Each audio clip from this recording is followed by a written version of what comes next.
प्रभुं प्राणनाथं विभुं विश्वनाथं जगन्नाथनाथं सदानन्दभाजं भवद्भव्यभूतेश्वरं भूतनाथं शिवं शङ्करं शम्भुमीशानमीडे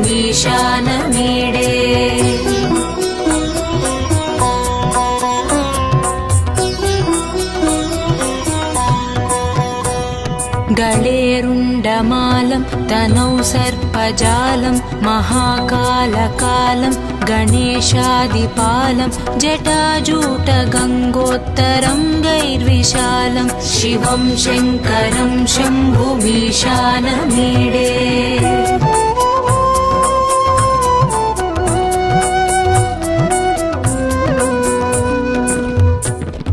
मुदामाकरं मण्डनं मण्डयन्तं महामण्डलं भस्मभूषाधरं तम् अनादिं ह्यपारं महामोहमारं शिवं शङ्करं शम्भुमीशानमीडे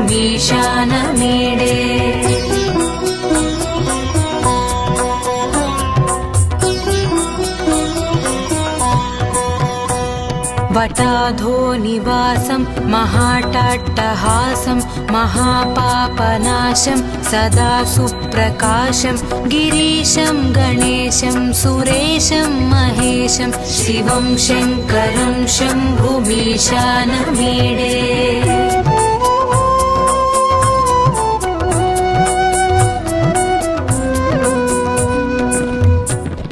गिरीन्द्रात्मजा सङ्गृहीतार्धदेहं गिरौ संस्थितं सर्वदापन्नगेहं परब्रह्म ब्रह्मादिभिर्वन्द्यमानं शिवं शङ्करं शम्भुमीशानमीडे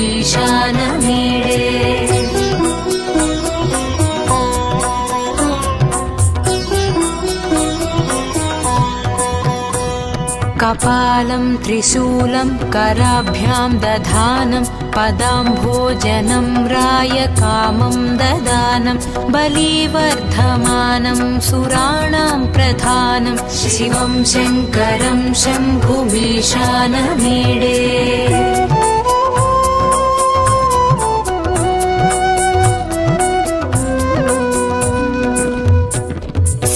शरच्चन्द्रगात्रं गणानन्दपात्रं त्रिनेत्रं पवित्रं धनेशस्य मित्रम् अपर्णाकळत्रं सदा सच्चरित्रं शिवं शङ्करं शम्भुमीशानमीडे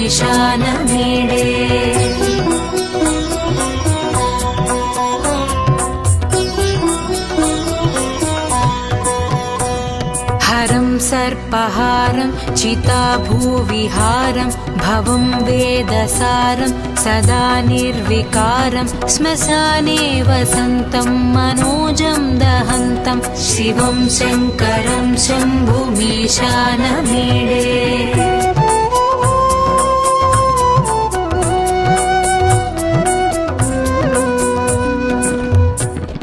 स्वयं यः प्रभाते नरः शूलपाणे पठेत् स्तोत्ररत्नं द्विह प्राप्य रत्नं सुपुत्रं सुधान्यं सुमित्रं कळत्रं विचित्रैः समाराध्य मोक्षं प्रयाति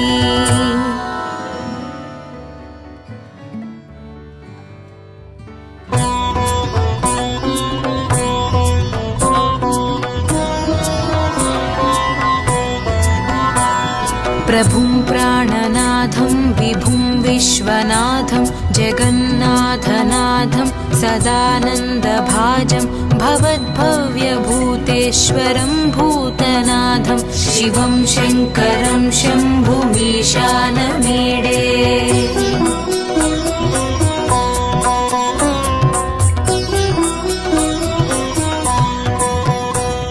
गळेरुण्डमालं तनौ सर्पजालं महाकालकालं गणेशादिपालं जटाजूटगङ्गोत्तरं गैर्विशालं शिवं शङ्करं शम्भुमीशानमीडे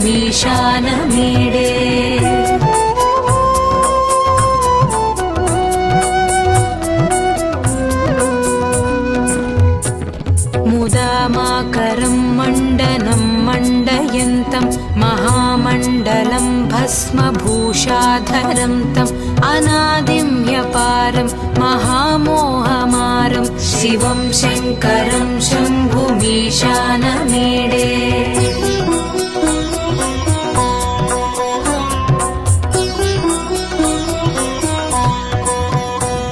वटाधो निवासं महाटाट्टहासं महापापनाशं सदा सुप्रकाशं गिरीशं गणेशं सुरेशं महेशं शिवं शङ्करं शम्भुमीशानमीडे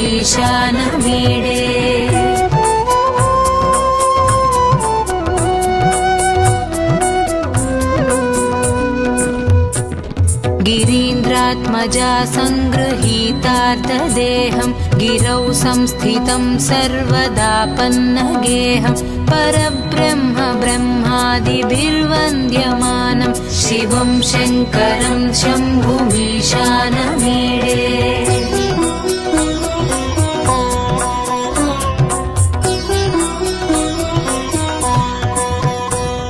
कपालं त्रिशूलं कराभ्यां दधानं पदाम्भोजनं रायकामं ददानं बलिवर्धमानं सुराणां प्रधानं शिवं शङ्करं शम्भुमीशानमीडे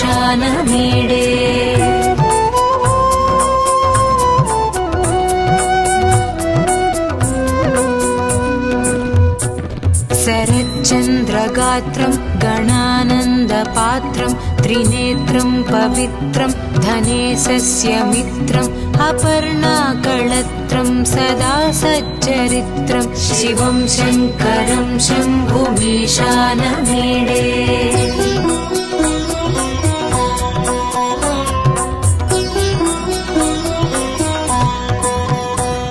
हरं सर्पहारं चिताभूविहारं भवं वेदसारं सदा निर्विकारं श्मशाने वसन्तं मनोजं दहन्तं शिवं शङ्करं शम्भुमीशानमीडे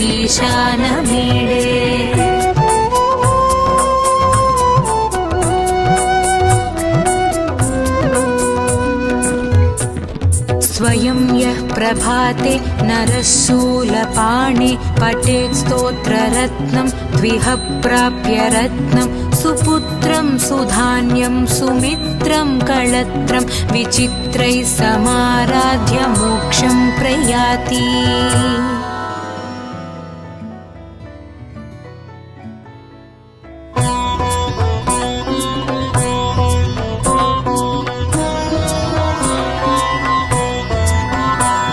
प्रभुं प्राणनाथं विभुं विश्वनाथं जगन्नाथनाथं सदानन्दभाजं भवद्भव्यभूतेश्वरं भूतनाथं शिवं शङ्करं शम्भुमीशानमीडे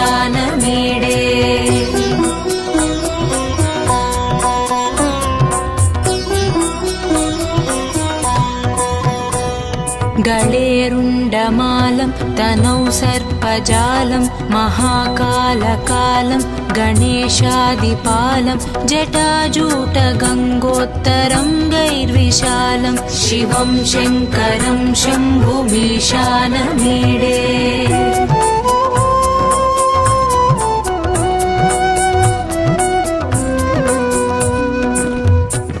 मुदामाकरं मण्डनं मण्डयन्तं महामण्डलं भस्मभूषाधरं तम् अनादिं ह्यपारं महामोहमारं शिवं शङ्करं शम्भुमीशानमीडे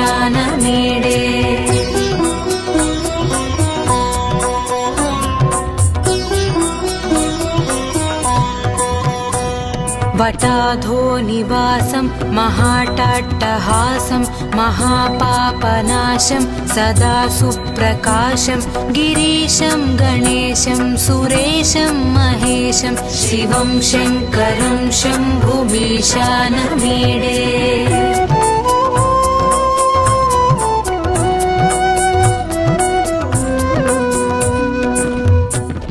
गिरीन्द्रात्मजा सङ्गृहीतार्धदेहं गिरौ संस्थितं सर्वदापन्नगेहं परब्रह्म ब्रह्मादिभिर्वन्द्यमानं शिवं शङ्करं शम्भुमीशानमीडे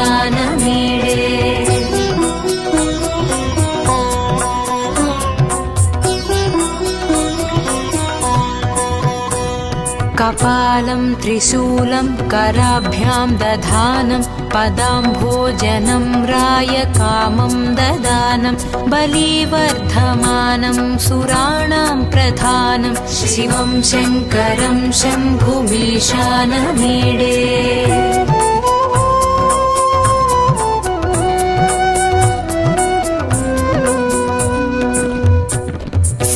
शरच्चन्द्रगात्रं गणानन्दपात्रं त्रिनेत्रं पवित्रं धनेशस्य मित्रम् अपर्णाकळत्रं सदा सच्चरित्रं शिवं शङ्करं शम्भुमीशानमीडे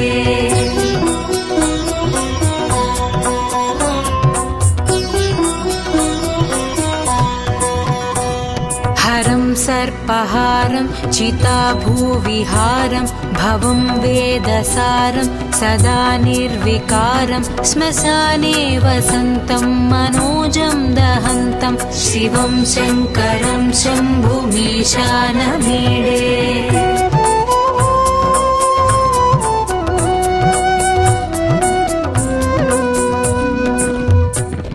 स्वयं यः प्रभाते नरः शूलपाणे पठेत् स्तोत्ररत्नं द्विह प्राप्य रत्नं सुपुत्रं सुधान्यं सुमित्रं कळत्रं विचित्रैः समाराध्य मोक्षं प्रयाति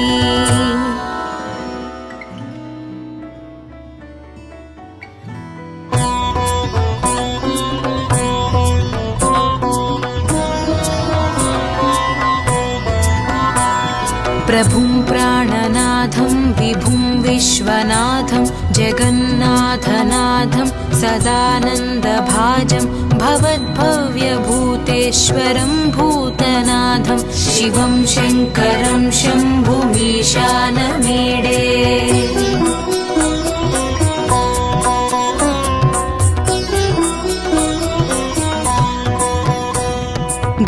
गळेरुण्डमालं तनौ सर्पजालं महाकालकालं गणेशादिपालं जटाजूटगङ्गोत्तरङ्गैर्विशालं शिवं शङ्करं शम्भुमीशानमीडे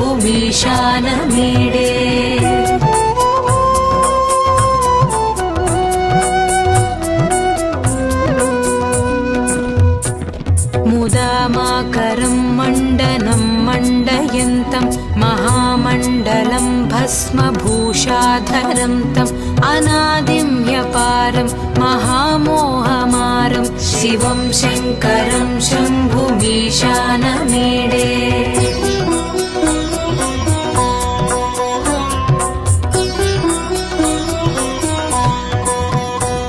वटाधो निवासं महाटाट्टहासं महापापनाशं सदा सुप्रकाशं गिरीशं गणेशं सुरेशं महेशं शिवं शङ्करं शम्भुमीशानमीडे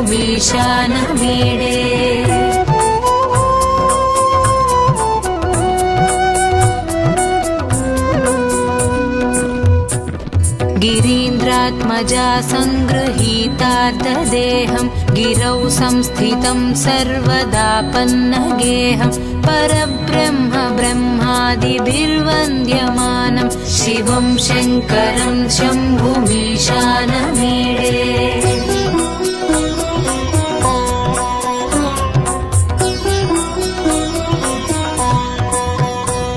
कपालं त्रिशूलं कराभ्यां दधानं पदाम्भोजनं रायकामं ददानं बलिवर्धमानं सुराणां प्रधानं शिवं शङ्करं शम्भुमीशानमीडे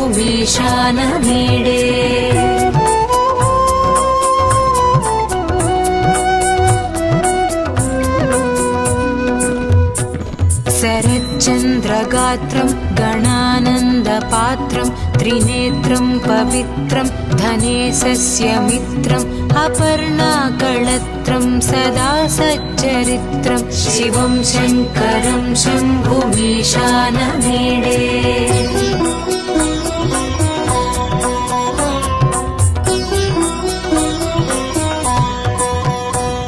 हरं सर्पहारं चिताभूविहारं भवं वेदसारं सदा निर्विकारं श्मशाने वसन्तं मनोजं दहन्तं शिवं शङ्करं शम्भुमीशानमीडे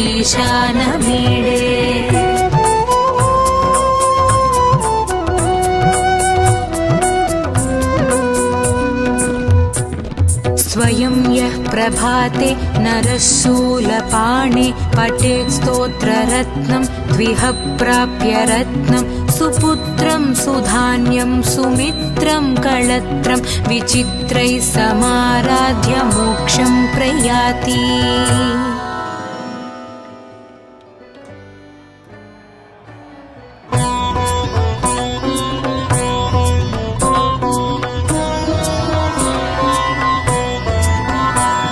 प्रभुं प्राणनाथं विभुं विश्वनाथं जगन्नाथनाथं सदानन्दभाजं भवद्भव्यभूतेश्वरं भूतनाथं शिवं शङ्करं शम्भुमीशानमीडे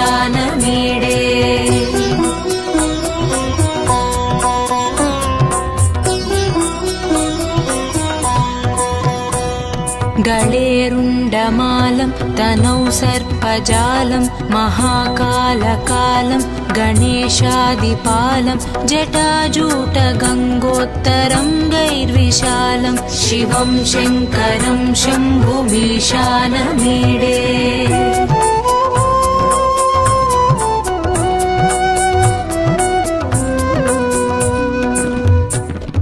मुदामाकरं मण्डनं मण्डयन्तं महामण्डलं भस्मभूषाधरं तम् अनादिं ह्यपारं महामोहमारं शिवं शङ्करं शम्भुमीशानमीडे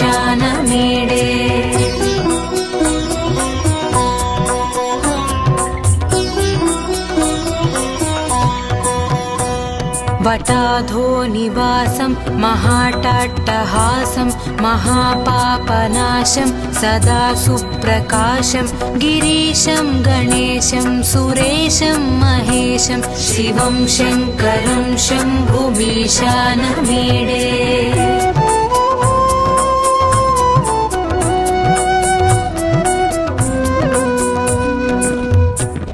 गिरीन्द्रात्मजा सङ्गृहीतार्थदेहं गिरौ संस्थितं सर्वदापन्नगेहं परब्रह्म ब्रह्मादिभिर्वन्द्यमानं शिवं शङ्करं शम्भुमीशानमीडे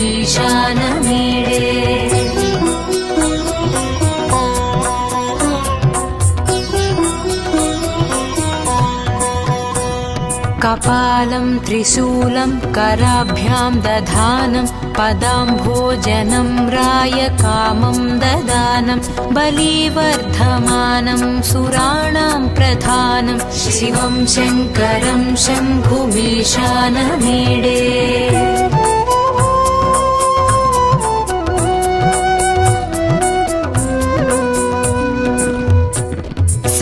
शरच्चन्द्रगात्रं गणानन्दपात्रं त्रिनेत्रं पवित्रं धनेशस्य मित्रम् अपर्णाकळत्रं सदा सच्चरित्रं शिवं शङ्करं शम्भुमीशानमीडे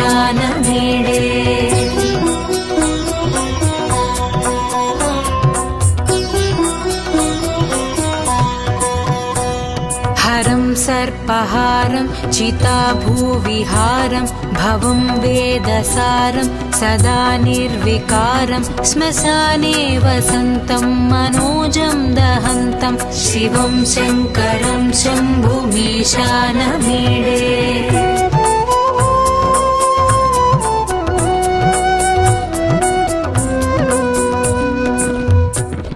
स्वयं यः प्रभाते नरः शूलपाणे पठेत् स्तोत्ररत्नं द्विह प्राप्य रत्नं सुपुत्रं सुधान्यं सुमित्रं कळत्रं विचित्रैः समाराध्य मोक्षं प्रयाति।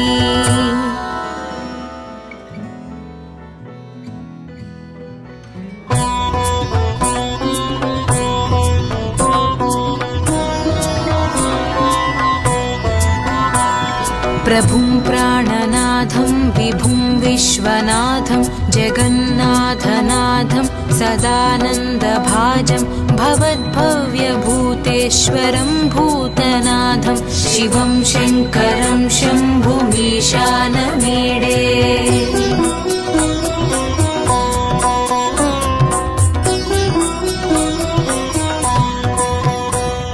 गळेरुण्डमालं तनौ सर्पजालं महाकालकालं गणेशादिपालं जटाजूटगङ्गोत्तरं गैर्विशालं शिवं शङ्करं शम्भुमीशानमीडे।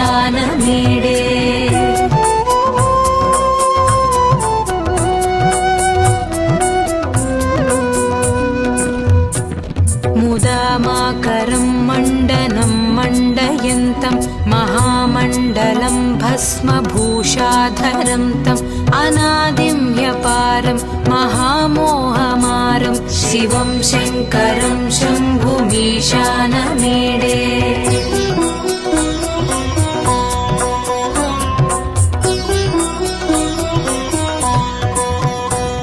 वटाधो निवासं महाटाट्टहासं महापापनाशं सदा सुप्रकाशं गिरीशं गणेशं सुरेशं महेशं शिवं शङ्करं शम्भुमीशानमीडे।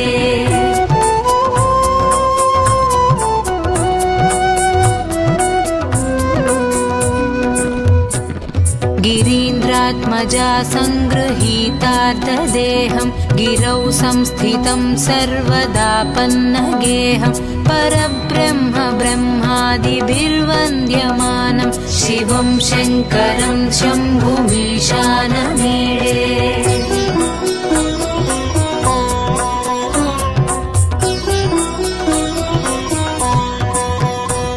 कपालं त्रिशूलं कराभ्यां दधानं पदाम्भोजनं रायकामं ददानं बलिवर्धमानं सुराणां प्रधानं शिवं शङ्करं शम्भुमीशानमीडे।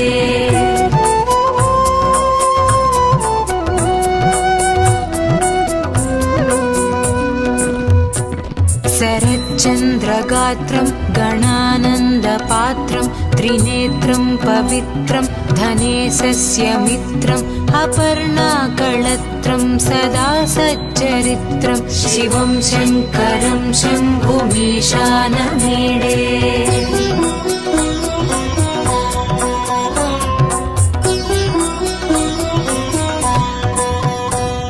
हरं सर्पहारं चिताभूविहारं भवं वेदसारं सदा निर्विकारं श्मशाने वसन्तं मनोजं दहन्तं शिवं शङ्करं शम्भुमीशानमीडे।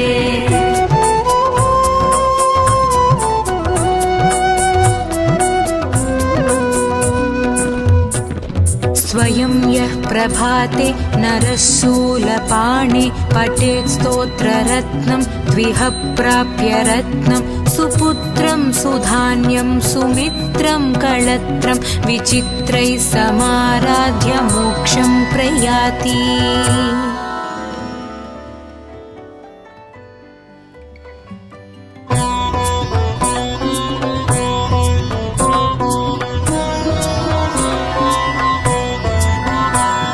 प्रभुं प्राणनाथं विभुं विश्वनाथं जगन्नाथनाथं सदानन्दभाजं भवद्भव्यभूतेश्वरं भूतनाथं शिवं शङ्करं शम्भुमीशानमीडे।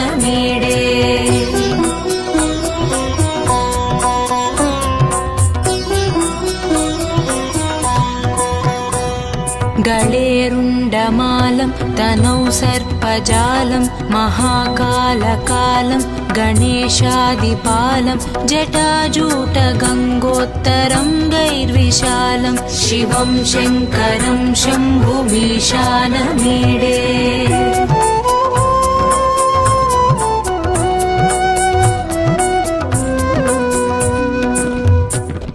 मुदामाकरं मण्डनं मण्डयन्तं महामण्डलं भस्मभूषाधरं तम् अनादिं ह्यपारं महामोहमारं शिवं शङ्करं शम्भुमीशानमीडे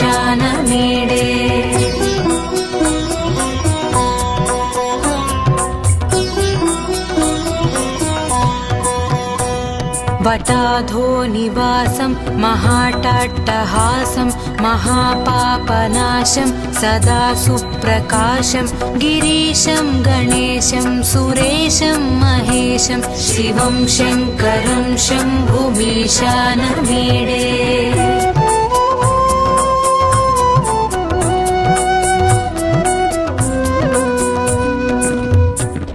गिरीन्द्रात्मजा सङ्गृहीतार्थदेहं गिरौ संस्थितं सर्वदापन्नगेहं परब्रह्म ब्रह्मादिभिर्वन्द्यमानं शिवं शङ्करं शम्भुमीशानमीडे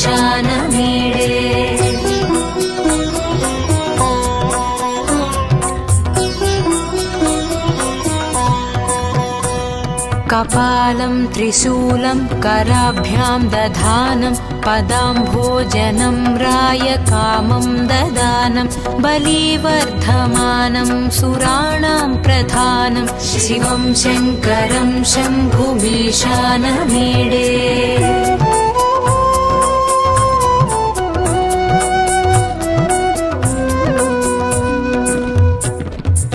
शरच्चन्द्रगात्रं गणानन्दपात्रं त्रिनेत्रं पवित्रं धनेशस्य मित्रम् अपर्णाकळत्रं सदा सच्चरित्रं शिवं शङ्करं शम्भुमीशानमीडे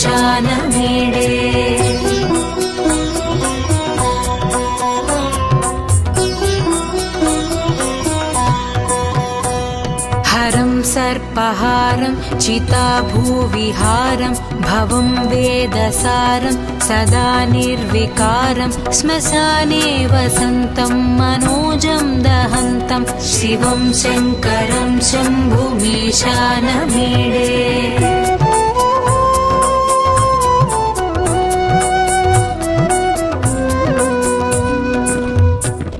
स्वयं यः प्रभाते नरः शूलपाणे पठेत् स्तोत्ररत्नं द्विह प्राप्य रत्नं सुपुत्रं सुधान्यं सुमित्रं कळत्रं विचित्रैः समाराध्य मोक्षं प्रयाति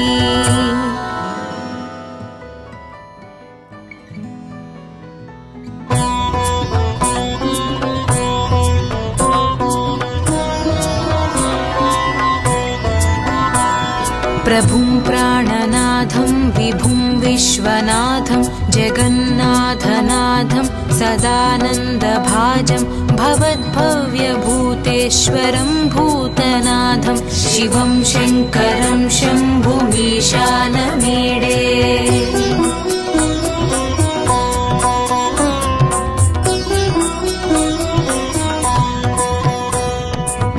गळेरुण्डमालं तनौ सर्पजालं महाकालकालं गणेशादिपालं जटाजूटगङ्गोत्तरं गैर्विशालं शिवं शङ्करं शम्भुमीशानमीडे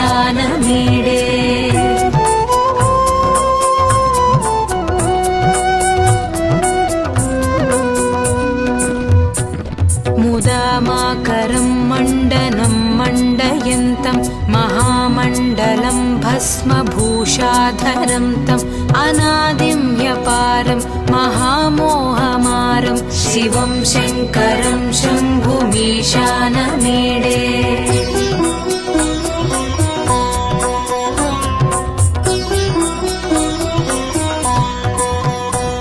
वटाधोनिवासं महाटाट्टहासं महापापनाशं सदा सुप्रकाशं गिरीशं गणेशं सुरेशं महेशं शिवं शङ्करं शम्भुमीशानमीडे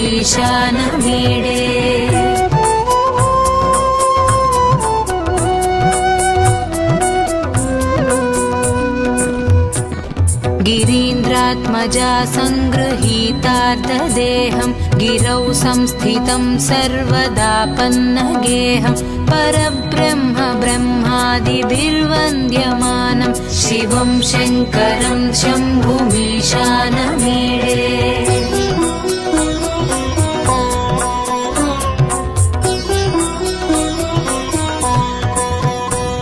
कपालं त्रिशूलं कराभ्यां दधानं पदाम्भोजनं रायकामं ददानं बलिवर्धमानं सुराणां प्रधानं शिवं शङ्करं शम्भुमीशानमीडे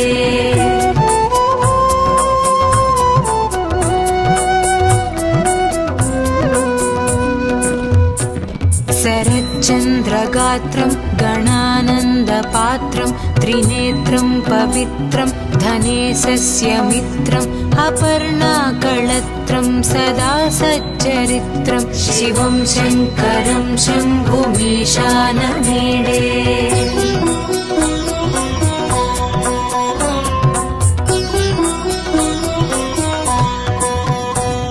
हरं सर्पहारं चिताभूविहारं भवं वेदसारं सदा निर्विकारं श्मशाने वसन्तं मनोजं दहन्तं शिवं शङ्करं शम्भुमीशानमीडे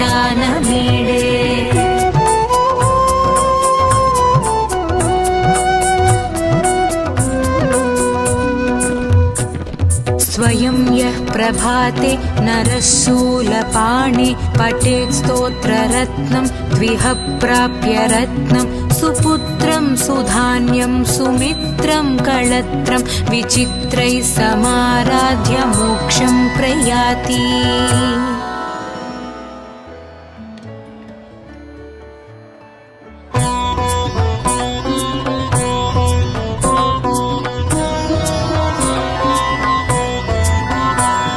प्रभुं प्राणनाथं विभुं विश्वनाथं जगन्नाथनाथं सदानन्दभाजं भवद्भव्यभूतेश्वरं भूतनाथं शिवं शङ्करं शम्भुमीशानमीडे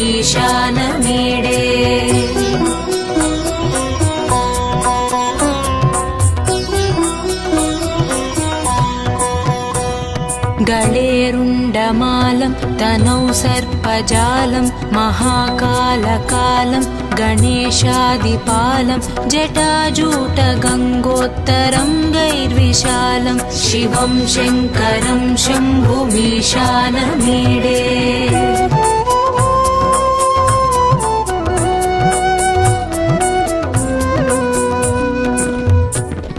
मुदामाकरं मण्डनं मण्डयन्तं महामण्डलं भस्मभूषाधरं तम् अनादिं व्यपारं महामोहमारं शिवं शङ्करं शम्भुमीशानमीडे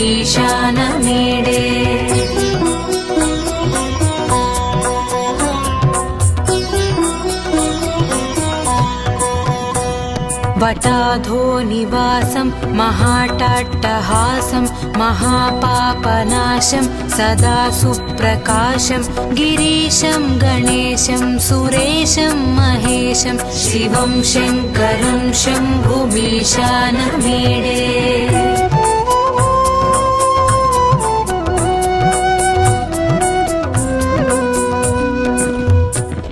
गिरीन्द्रात्मजा सङ्गृहीतार्धदेहं गिरौ संस्थितं सर्वदा पन्नगेहं परब्रह्म ब्रह्मादिभिर्वन्द्यमानं शिवं शङ्करं शम्भुमीशानमीडे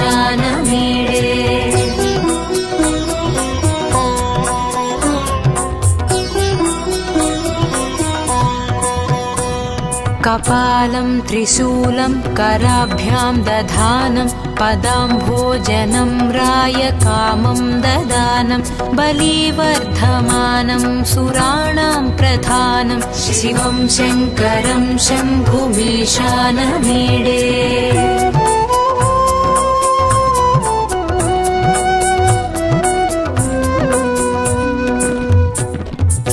शरच्चन्द्रगात्रं गणानन्दपात्रं त्रिनेत्रं पवित्रं धनेशस्य मित्रम् अपर्णाकळत्रं सदा सच्चरित्रं शिवं शङ्करं शम्भुमीशानमीडे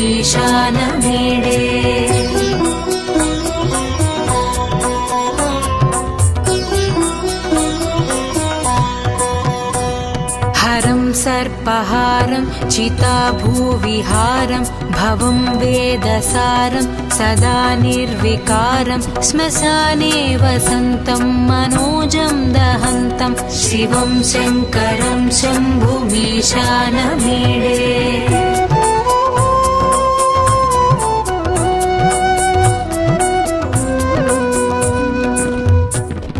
स्वयं यः प्रभाते नरः शूलपाणे पठेत् स्तोत्ररत्नं द्विह प्राप्य रत्नं सुपुत्रं सुधान्यं सुमित्रं कळत्रं विचित्रैः समाराध्य मोक्षं प्रयाति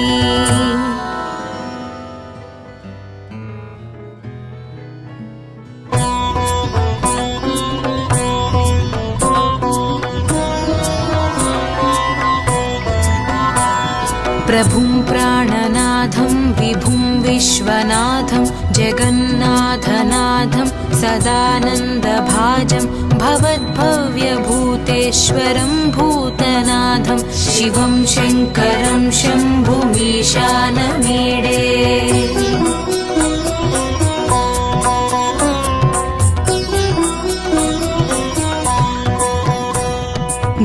गळेरुण्डमालं तनौ सर्पजालं महाकालकालं गणेशादिपालं जटाजूटगङ्गोत्तरङ्गैर्विशालं शिवं शङ्करं शम्भुमीशानमीडे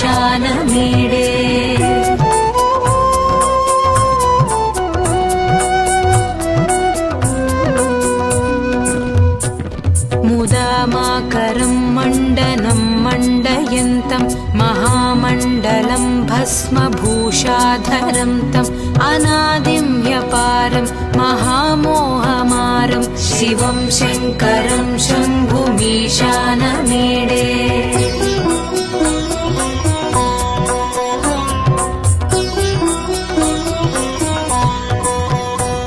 वटाधो निवासं महाटाट्टहासं महापापनाशं सदा सुप्रकाशं गिरीशं गणेशं सुरेशं महेशं शिवं शङ्करं शम्भुमीशानमीडे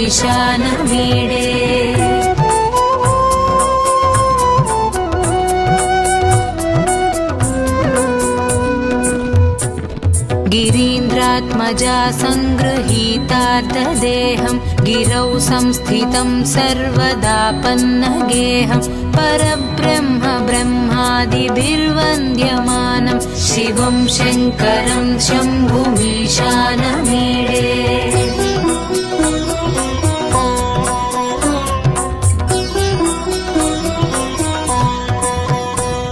कपालं त्रिशूलं कराभ्यां दधानं पदाम्भोजनं रायकामं ददानं बलिवर्धमानं सुराणां प्रधानं शिवं शङ्करं शम्भुमीशानमीडे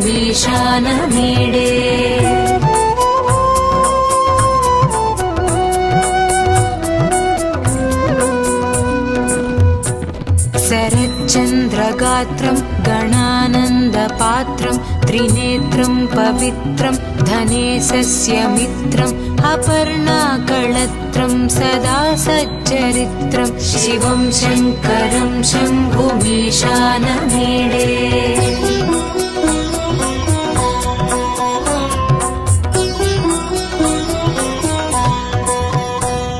हरं सर्पहारं चिताभूविहारं भवं वेदसारं सदा निर्विकारं श्मशाने वसन्तं मनोजं दहन्तं शिवं शङ्करं शम्भुमीशानमीडे।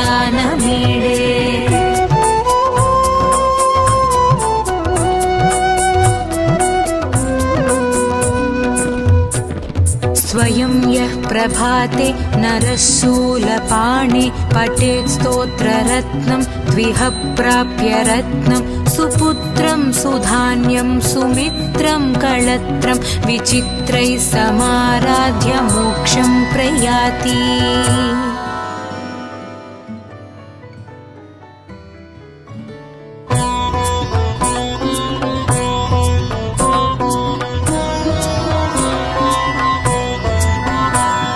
प्रभुं प्राणनाथं विभुं विश्वनाथं जगन्नाथनाथं सदानन्दभाजं भवद्भव्यभूतेश्वरं भूतनाथं शिवं शङ्करं शम्भुमीशानमीडे।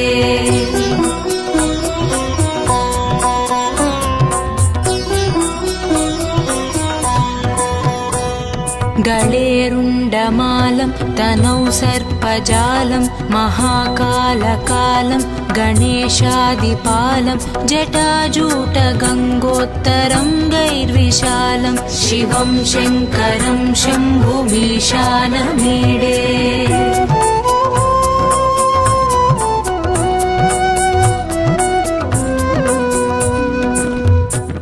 मुदामाकरं मण्डनं मण्डयन्तं महामण्डलं भस्मभूषाधरं तम् अनादिं ह्यपारं महामोहमारं शिवं शङ्करं शम्भुमीशानमीडे।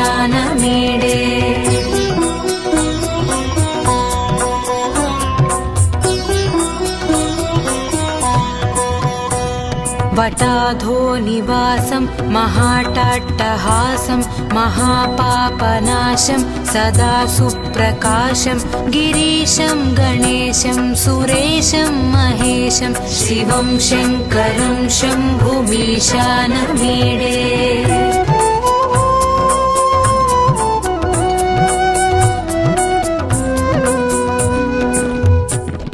गिरीन्द्रात्मजा सङ्गृहीतार्धदेहं गिरौ संस्थितं सर्वदापन्नगेहं परब्रह्म ब्रह्मादिभिर्वन्द्यमानं शिवं शङ्करं शम्भुमीशानमीडे।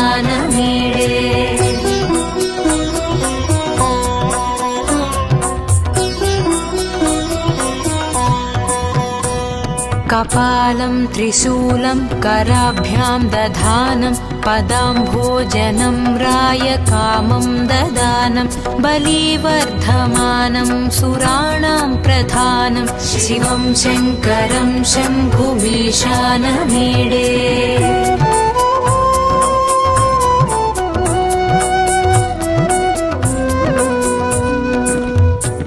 शरच्चन्द्रगात्रं गणानन्दपात्रं त्रिनेत्रं पवित्रं धनेशस्य मित्रम् अपर्णाकळत्रं सदा सच्चरित्रं शिवं शङ्करं शम्भुमीशानमीडे।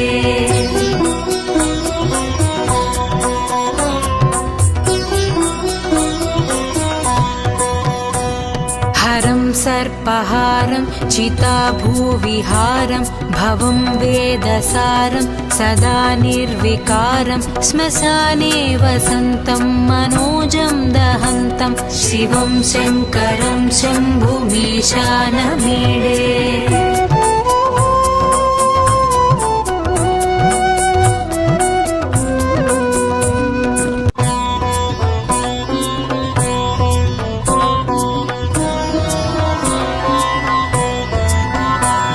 प्रभुं प्राणनाथं विभुं विश्वनाथं जगन्नाथनाथं सदानन्दभाजं भवद्भव्यभूतेश्वरं भूतनाथं शिवं शङ्करं शम्भुमीशानमीडे।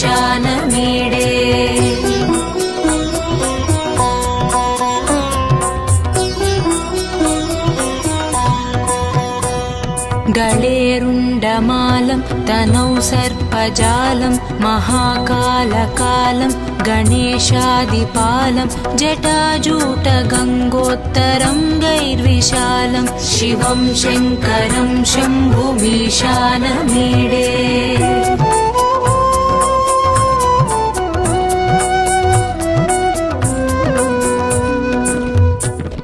मुदामाकरं मण्डनं मण्डयन्तं महामण्डलं भस्मभूषाधरं तम् अनादिं ह्यपारं महामोहमारं शिवं शङ्करं शम्भुमीशानमीडे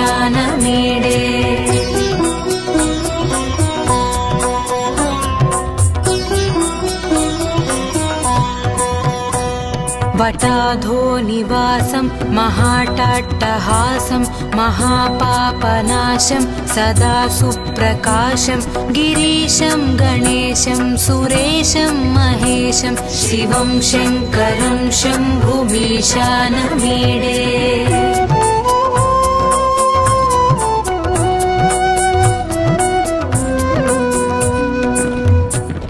गिरीन्द्रात्मजा सङ्गृहीतार्धदेहं गिरौ संस्थितं सर्वदा पन्नगेहं परब्रह्म ब्रह्मादिभिर्वन्द्यमानं शिवं शङ्करं शम्भुमीशानमीडे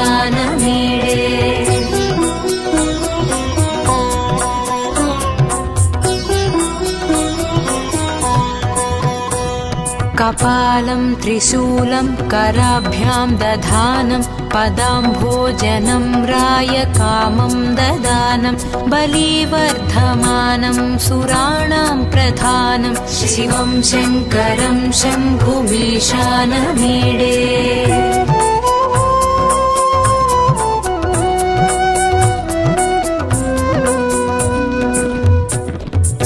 शरच्चन्द्रगात्रं गणानन्दपात्रं त्रिनेत्रं पवित्रं धनेशस्य मित्रम् अपर्णाकळत्रं सदा सच्चरित्रं शिवं शङ्करं शम्भुमीशानमीडे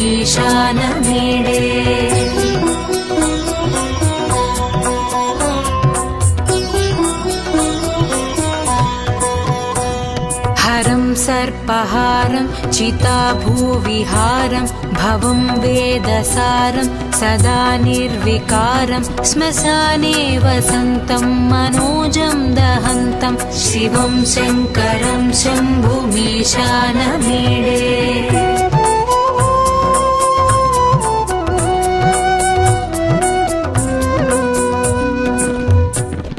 स्वयं यः प्रभाते नरः शूलपाणे पठेत् स्तोत्ररत्नं द्विह प्राप्य रत्नं सुपुत्रं सुधान्यं सुमित्रं कळत्रं विचित्रैः समाराध्य मोक्षं प्रयाति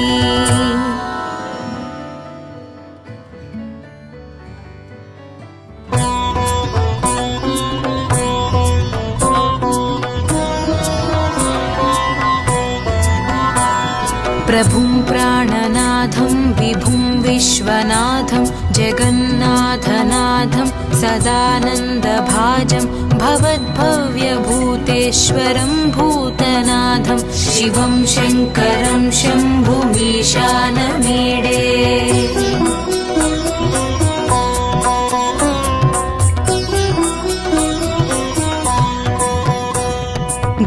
गलेरुण्डमालं तनौ सर्पजालं महाकालकालं गणेशादिपालं जटाजूटगङ्गोत्तरङ्गैर्विशालं शिवं शङ्करं शम्भुमीशानमीडे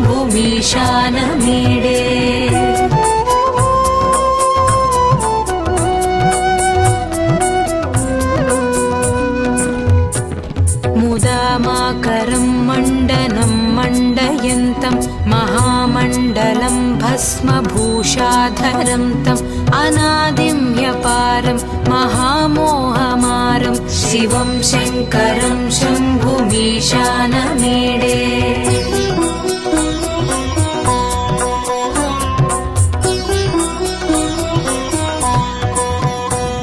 वटाधो निवासं महाटाट्टहासं महापापनाशं सदा सुप्रकाशं गिरीशं गणेशं सुरेशं महेशं शिवं शङ्करं शम्भुमीशानमीडे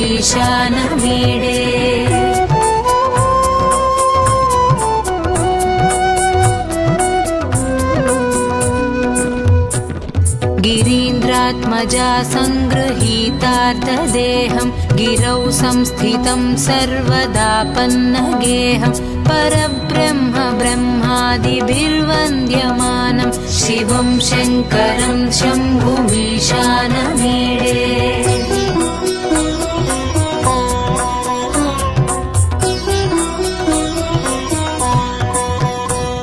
कपालं त्रिशूलं कराभ्यां दधानं पदाम्भोजनं रायकामं ददानं बलिवर्धमानं सुराणां प्रधानं शिवं शङ्करं शम्भुमीशानमीडे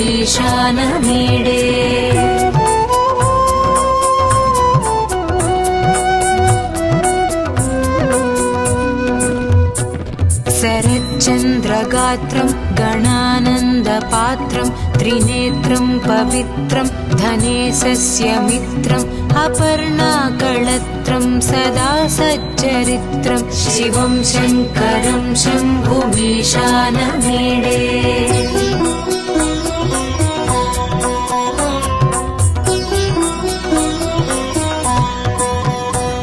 हरं सर्पहारं चिताभूविहारं भवं वेदसारं सदा निर्विकारं श्मशाने वसन्तं मनोजं दहन्तं शिवं शङ्करं शम्भुमीशानमीडे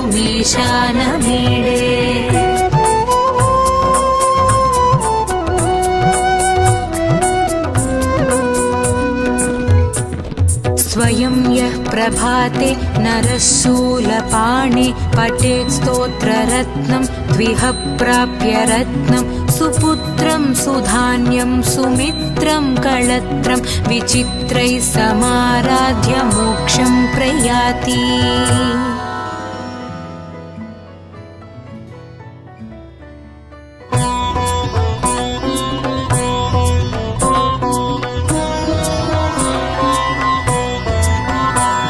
प्रभुं प्राणनाथं विभुं विश्वनाथं जगन्नाथनाथं सदानन्दभाजं भवद्भव्यभूतेश्वरं भूतनाथं शिवं शङ्करं शम्भुमीशानमीडे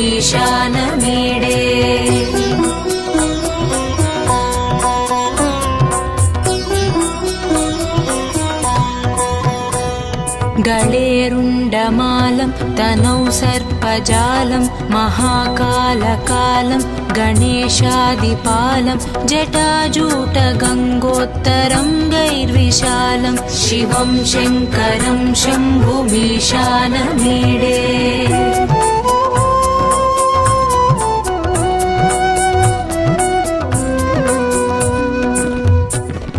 मुदामाकरं मण्डनं मण्डयन्तं महामण्डलं भस्मभूषाधरं तम् अनादिं ह्यपारं महामोहमारं शिवं शङ्करं शम्भुमीशानमीडे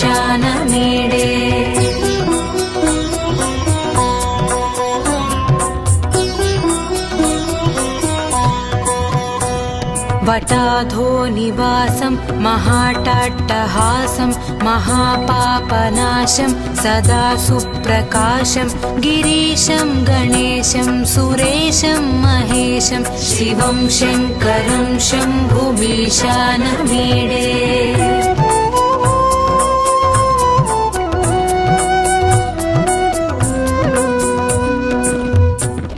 गिरीन्द्रात्मजा सङ्गृहीतार्तदेहं गिरौ संस्थितं सर्वदा पन्नगेहं परब्रह्म ब्रह्मादिभिर्वन्द्यमानं शिवं शङ्करं शम्भुमीशानमीडे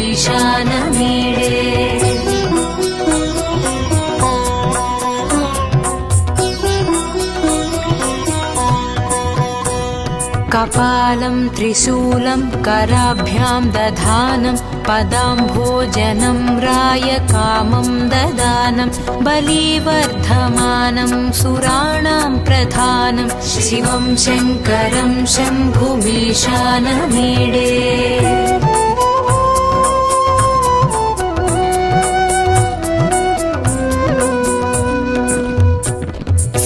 शरच्चन्द्रगात्रं गणानन्दपात्रं त्रिनेत्रं पवित्रं धनेशस्य मित्रम् अपर्णाकळत्रं सदा सच्चरित्रं शिवं शङ्करं शम्भुमीशानमीडे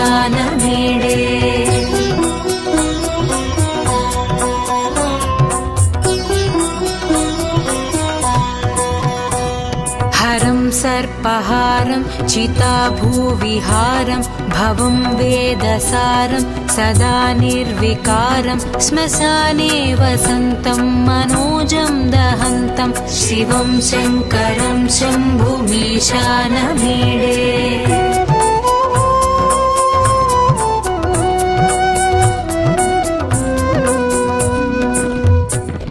स्वयं यः प्रभाते नरः शूलपाणे पठेत् स्तोत्ररत्नं द्विह प्राप्य रत्नं सुपुत्रं सुधान्यम्